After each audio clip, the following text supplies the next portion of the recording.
مومنوں، جب تم میں سے کسی کی موت آ موجود ہو تو شہادت کا نصاب یہ ہے کہ وصیت کے وقت تم مسلمانوں میں سے 2 مرد عادل یعنی صاحب اعتبار گواہ ہوں، یا اگر مسلمان نہ ملیں اور تم سفر کر رہے ہو اور اس وقت تم پر موت کی مصیبت واقع ہو تو کسی دوسرے مذہب کے 2 شخصوں کو گواہ کر لو۔ اگر تم کو ان گواہوں کی نسبت کچھ شک ہو تو ان کو عصر کی نماز کے بعد کھڑا کرو اور دونوں اللہ کی قسمیں کھائیں کہ ہم شہادت کا کچھ عوض نہیں لیں گے، گو ہمارا رشتہ دار ہی ہو، اور نہ ہم اللہ کی شہادت کو چھپائیں گے۔ اگر ایسا کریں گے تو گناہ گار ہوں گے۔ پھر اگر معلوم ہو جائے کہ ان دونوں نے جھوٹ بول کر گناہ حاصل کیا تو جن لوگوں کا انہوں نے حق مارنا چاہا تھا ان میں سے ان کی جگہ اور 2 آدمی کھڑے ہوں جو میت سے قرابت قریبہ رکھتے ہوں، پھر وہ اللہ کی قسمیں کھائیں کہ ہماری شہادت ان کی شہادت سے زیادہ سچی ہے اور ہم نے کوئی زیادتی نہیں کی۔ ایسا کیا ہو تو ہم بے انصاف ہیں۔ اس طریق سے بہت قریب ہے کہ یہ لوگ صحیح شہادت دیں، یا اس بات سے خوف کریں کہ ہماری قسمیں بھی ان کی قسموں کے بعد رد کر دی جائیں گی۔ اور اللہ سے ڈرو اور اس کے احکام کو توجہ سے سنو، اور اللہ نافرمان لوگوں کو ہدایت نہیں دیتا۔ وہ دن یاد رکھنے کے لائق ہے جس دن اللہ پیغمبروں کو جمع کرے گا، پھر ان سے پوچھے گا کہ تمہیں کیا جواب ملا تھا۔ وہ عرض کریں گے کہ ہمیں کچھ معلوم نہیں، تو ہی غیب کی باتوں سے واقف ہے۔ جب اللہ عیسیٰ سے فرمائے گا کہ اے عیسیٰ ابن مریم، میرے ان احسانوں کو یاد کرو جو میں نے تم پر اور تمہاری والدہ پر کیے، جب میں نے روح القدس یعنی جبرائیل سے تمہاری مدد کی، تم گود میں اور جوان ہو کر بھی ایک ہی نسق پر لوگوں سے گفتگو کرتے تھے، اور جب میں نے تم کو کتاب اور دانائی اور تورات اور انجیل سکھائی، اور جب تم میرے حکم سے مٹی کے پرندے کی شکل بناتے پھر اس میں پھونک مار دیتے تھے تو وہ میرے حکم سے سچ مچ کا پرندہ بن جاتا تھا،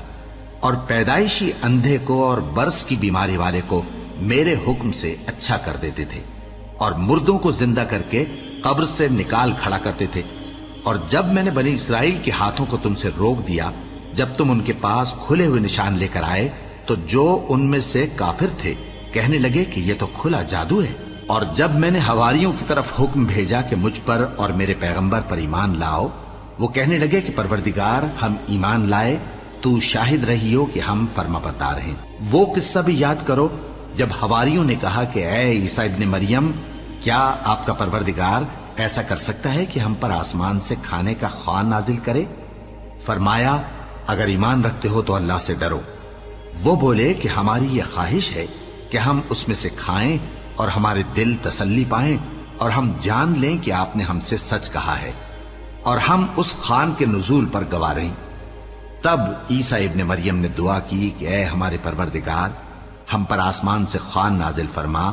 کہ ہمارے لیے وہ دن عید قرار پائے، یعنی ہمارے اگلوں اور پچھلوں سب کے لیے، اور وہ تیری طرف سے نشانی ہو،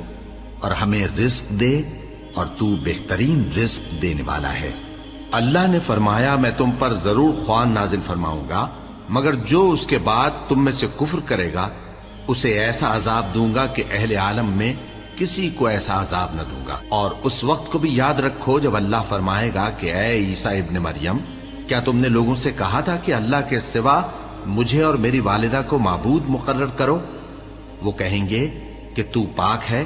مجھے کب شایع تھا کہ میں ایسی بات کہتا جس کا مجھے کچھ حق نہیں۔ اگر میں نے ایسا کہا ہوگا تو تجھ کو معلوم ہوگا، کیونکہ جو بات میرے جی میں ہے تو اسے جانتا ہے، اور جو تیرے جی میں ہے اسے میں نہیں جانتا۔ بے شک تو علام الغیوب ہے۔ میں نے ان سے کچھ نہیں کہا بجز اس کے جس کا تو نے مجھے حکم دیا، وہ یہ کہ تم اللہ کی عبادت کرو جو میرا اور تمہارا سب کا پروردگار ہے، اور جب تک میں ان میں رہا ان کے حالات کی خبر رکھتا رہا۔ پھر جب تو نے مجھے دنیا سے اٹھا لیا تو تو ہی ان کا نگراں تھا،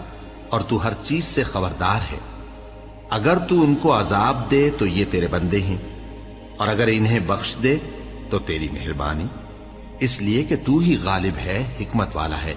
اللہ فرمائے گا کہ آج وہ دن ہے کہ سچوں کو ان کی سچائی ہی فائدہ دے گی۔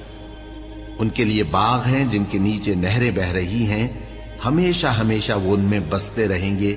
اللہ ان سے خوش ہے اور وہ اللہ سے خوش ہیں، یہی بڑی کامیابی ہے۔ آسمان اور زمین اور جو کچھ ان دونوں میں ہے سب پر اللہ ہی کی بادشاہی ہے اور وہ ہر چیز پر قادر ہے۔